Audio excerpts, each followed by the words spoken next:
The collapses of the Twin Towers of the World Trade Center on September the 11th, 2001 were horrific events that few will ever forget. The lives of almost 3,000 people, including their would-be rescuers, crushed out in front of our eyes. They were certainly the most frightening images that I have ever seen, up until May 24th, 2011, when Benjamin Netanyahu addressed a joint session of the United States Congress and received 29 standing ovations, along with many other outbursts of sycophantic applause.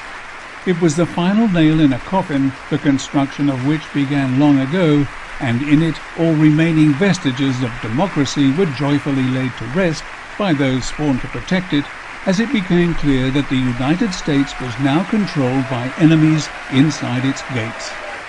Ruthless enemies who brook no deviation from the policies they dream up, and few members of the United States House of Representatives or the Senate are prepared to commit political suicide by standing up to them. Instead, as we can see, they are all standing up to applaud them. The spokesperson for these enemies of the people was the Prime Minister of a foreign power, Israel.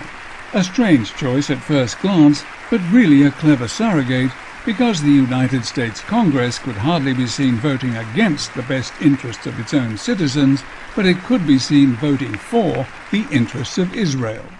Americans have been bombarded for so long with the idea that a special relationship with Israel is a good thing that it has been accepted as a dire necessity, as a bulwark between them and the spectre of rampant worldwide terrorism. But there are many people, and I am one of them, who maintain that America's long-term tunnel vision support for the ambitions of Zionist apartheid Israel is the root cause of a great deal of the unrest and distrust that we see in the world today. So why would an assembly of over 500 politicians, who are, figuratively speaking, at each other's throats for a good deal of the time, all rise together 29 times to applaud the Prime Minister of a nation that has recently used white phosphorus against a caged civilian population during Operation Cast Lead, and whose military ruthlessly gunned down 9 people on the Mavi Marmara, a ship of the Gaza Freedom Flotilla bringing humanitarian aid to those beleaguered people? There is tremendous pressure inside the political process to make sure that the voters stay aligned inside either the Democrat or Republican parties. Why? Because both of those parties have been captured by special interests. And those special interests are, quite frankly, the antithesis of the interests of the people.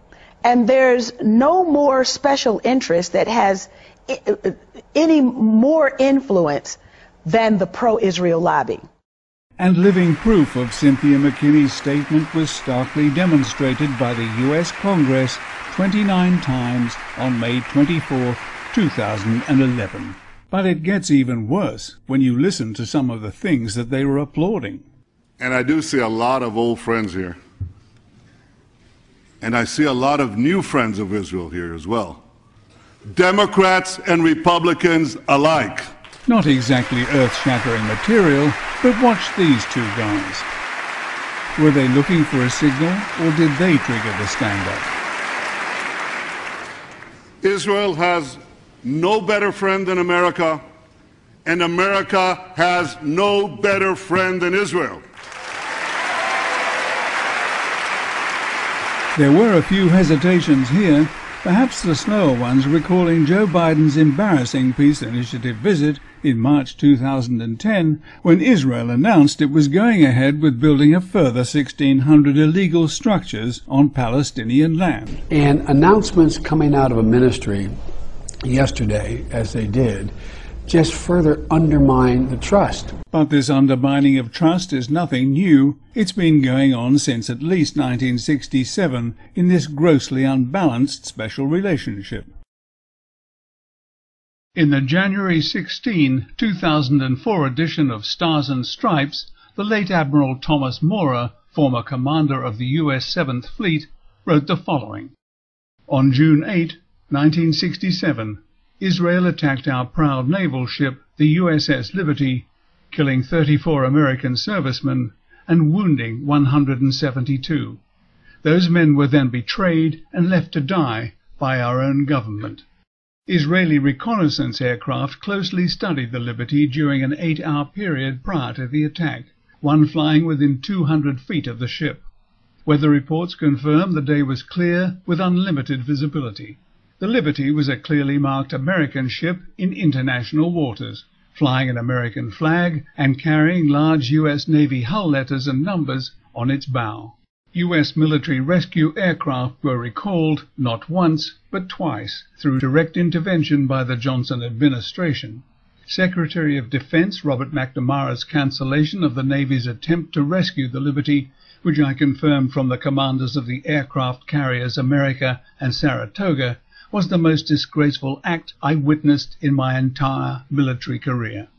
To add insult to injury, Congress to this day has failed to hold formal hearings on Israel's attack on this American ship.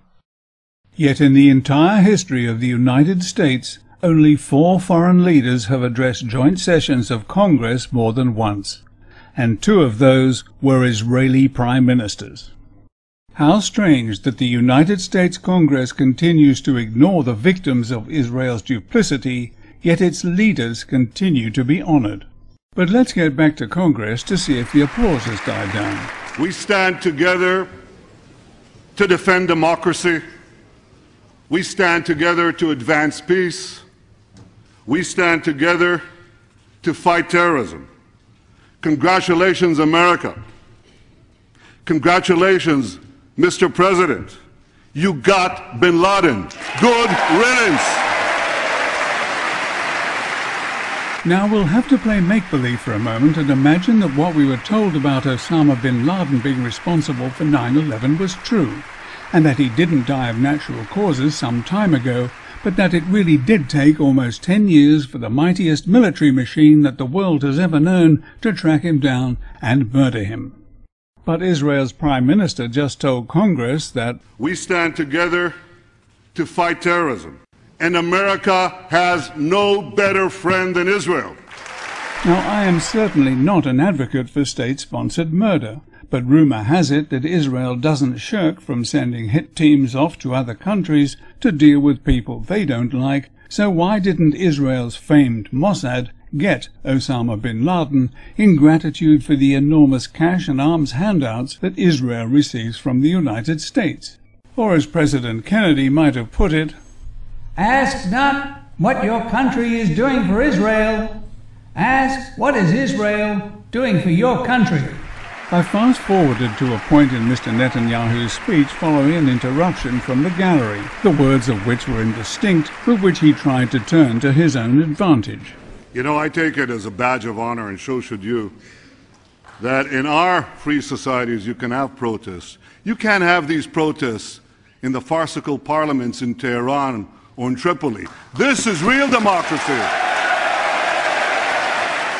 The protester was a Jewish woman, Ray Abalea, of the organization Move Over AIPAC, and far from being allowed to protest, she was forcefully ejected from the building, suffering neck injuries in the process, and later charged with disorderly conduct. A little later, Congress was treated to this little gem. Courageous Arab protesters are now struggling to secure these very same rights for their peoples, for their societies. We're proud in Israel that over 1 million Arab citizens of Israel have been enjoying these rights for decades.